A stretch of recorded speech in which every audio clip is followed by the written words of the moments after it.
Escreva a Sardes, ao anjo da igreja. Assim diz aquele que tem os 7 Espíritos de Deus numa das mãos e as 7 estrelas na outra. Vejo o que você tem feito.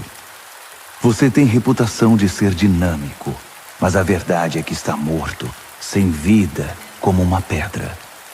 Ponha-se de pé, respire fundo. Talvez ainda haja vida em você.